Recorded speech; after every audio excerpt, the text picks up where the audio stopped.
They put a target on your back. Now, when I say they, who do you think I'm talking about? They put a target on your back. Now, when I say your, I can tell you specifically, I'm talking about you mulatto men. Now, who is they? It's very obvious who they are, but let's explore how they put a target on your back for discrimination, agitation.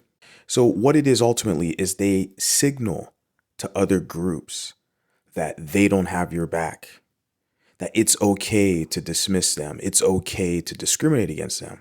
And I saw a video recently, the other day, from a biracial woman, and she was explaining her stories growing up. And she pointed out something very critical, that in today's society, a lot of groups, specifically we could say white and black, they feel very emboldened to be racist to mulattoes because they feel like there will be no punishment and they feel like there will be no repercussion or consequences for their actions.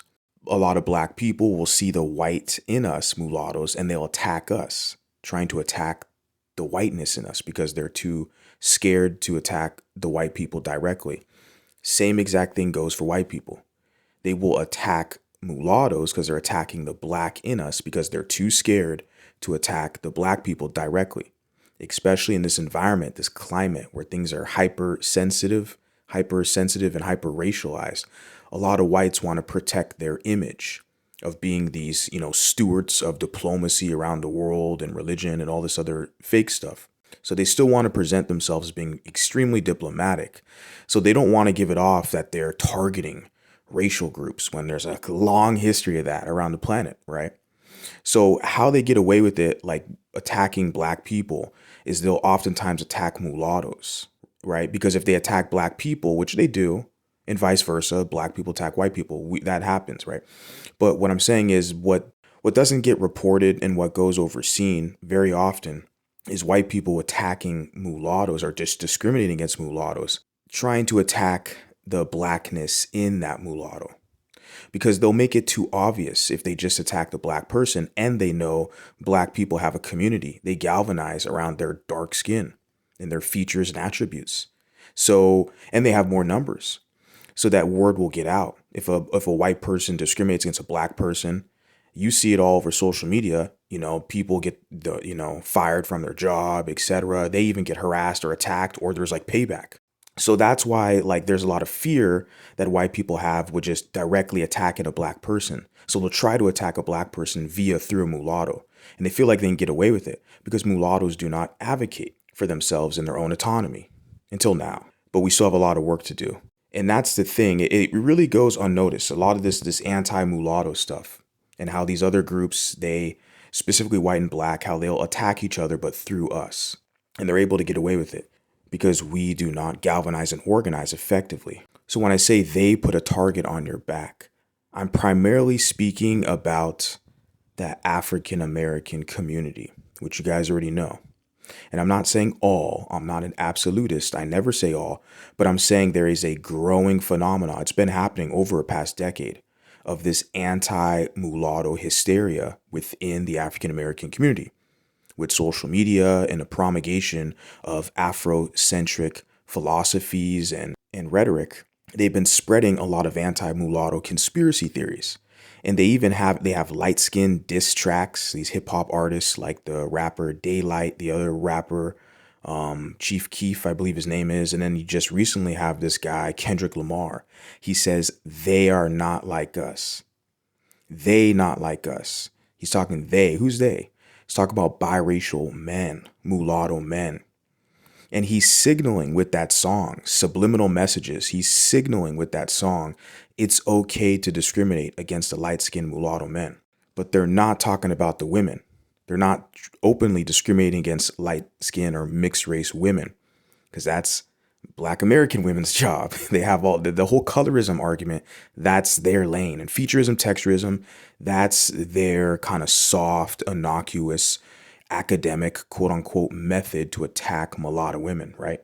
With those arguments. So the black males, or when they not like us, they're not signaling to exclude the women. As you saw in the music video, you see Kendrick with his baby mama. So it's primarily towards the men.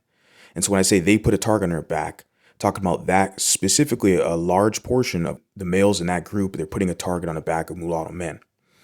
And it rarely gets put on blast. It rarely gets identified. But we're starting to compare notes now, and you guys can see exactly what time it is.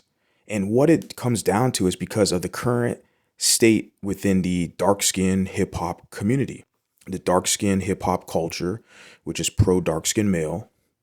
And they're seeing these with the females in hip hop. They've already seen that the light skinned, ambiguous, and mixed women have dominated it for like at least a decade now. Let's say, I don't know, Rihanna, even Beyonce, who's not really hip hop, but she's lighter skinned. She has a Creole mixed mom, so she's kind of mixed.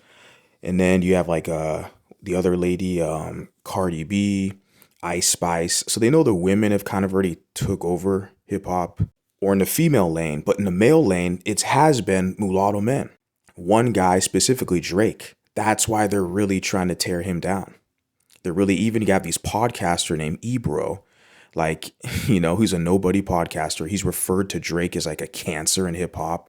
That's how deep the slander goes, referring to this guy who's dominated the charts. They're trying to kick him out of the culture when he was brought up and raised in the culture. And then with the whole pedo allegations, the false accusations and slander, that's how deep they're going to go to target mulatto men. So because, and they're specifically, like I said, doing this in the dark skin hip hop culture, they are not going to be as effective in the sports culture because it's like when you're on the field, you're performing, okay, there's only so much you can do to kind of, cheat. Like in, the Grammys or the Oscars or all these awards, they just give out the awards to whoever they want to. It's all, they decide. But in sports, in real time, live action, it's harder to get away with that.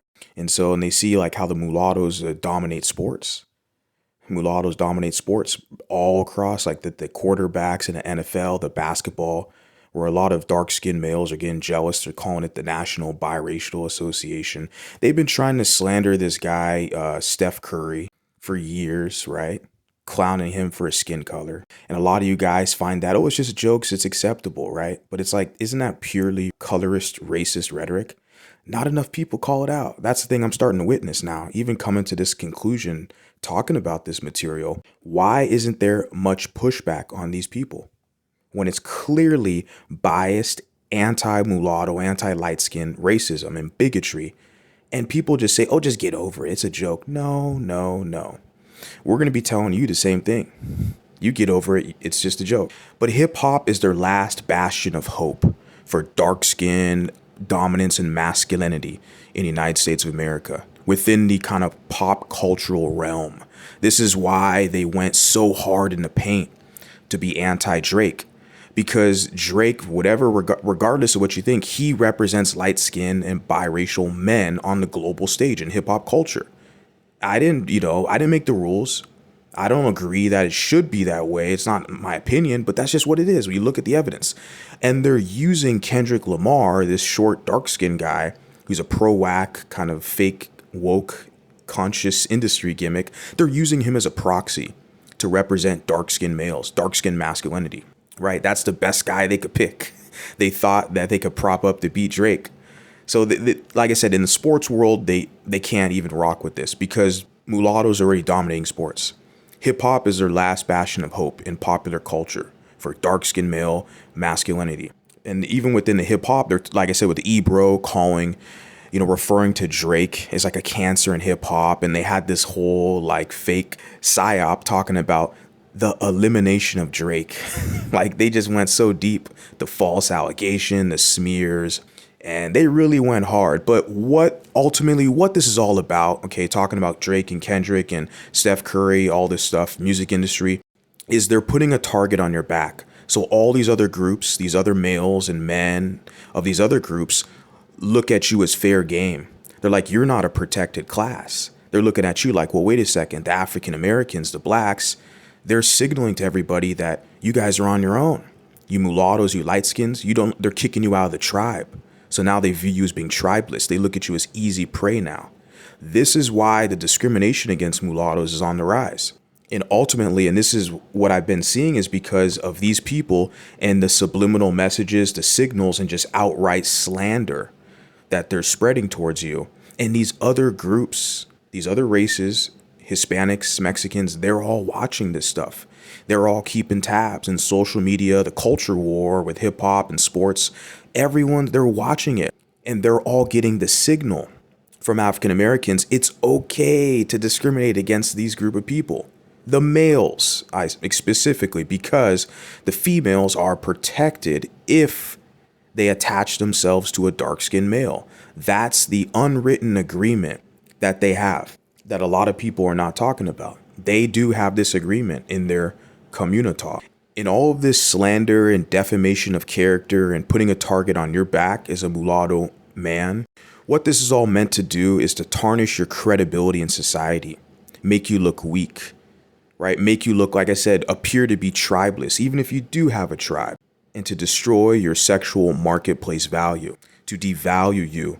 But I want to give a special shout out to Light Skin History for using his channel and voice to spread awareness on this extremely important matter, because mulatto and light-skinned black men have a very large task at hand. And we need more voices to spread this message that you have to advocate for yourself. Take these receipts you see on social media. They're talking ish about you every day. Use your voice, use your social media platform to signal to other people, hey, we see what's going on. So these people, they've been making it too public and too well known for now. And they didn't think you guys would jump up here and start speaking. That's why they're very fearful of guys like me. They're trying to get me up out of the paint, and they know they have nothing. The best method they have is to make up fake, false allegations and slander and defame my name. They have nothing else. And as I stated before, mulattoes face more racism because whites and blacks think they can get away with racism towards us. And with this whole not like us and with, the dark skin hip hop culture and all the anti-light skin rhetoric, they're signaling to even Mexicans and Hispanics, hey, the mulattoes are tribalists. You can talk shit to them. You can call them slurs and get away with it. What are they going to do? And also it's our fault in a lot of ways because there's too many mulattoes who are, lost without an identity, looking for a place to call home. So they've been conditioned to butt kiss darker skinned people to get acceptance in their group. But they end up taking this subordinate position to be a punching bag. It's not good. It's not healthy. And if you're somebody who was raised in kind of like a white environment or a mixed environment, but more so there's white people there more than black, the difference, that's not a position you're going to accept. If I didn't accept a subordinate position underneath white people, what the hell makes you think I'm going to accept it underneath African Americans, black people? That's just no bueno. And that's the thing with the standard mulatto, especially with this upcoming generation. And me as a millennial guy, even the people younger, they're not going to go for that. The older generations, I get it. Demographics, culture was different in the United States. So maybe they had no choice. They were kind of maneuvered to just find a black mate and be absorbed into that group. But the people now, we see we have different options. Turn it back to the main topic, the main subject, the title. They put a target on your back. There's so much more I can say about this, and I will say more. I'm going to go more deep and more depth in this in the future because this is very important, and specifically for the males who see what's going on with the promulgation of this social media and these messages, how they make it normal to slander light-skinned and mulatto men, and they rarely get pushback.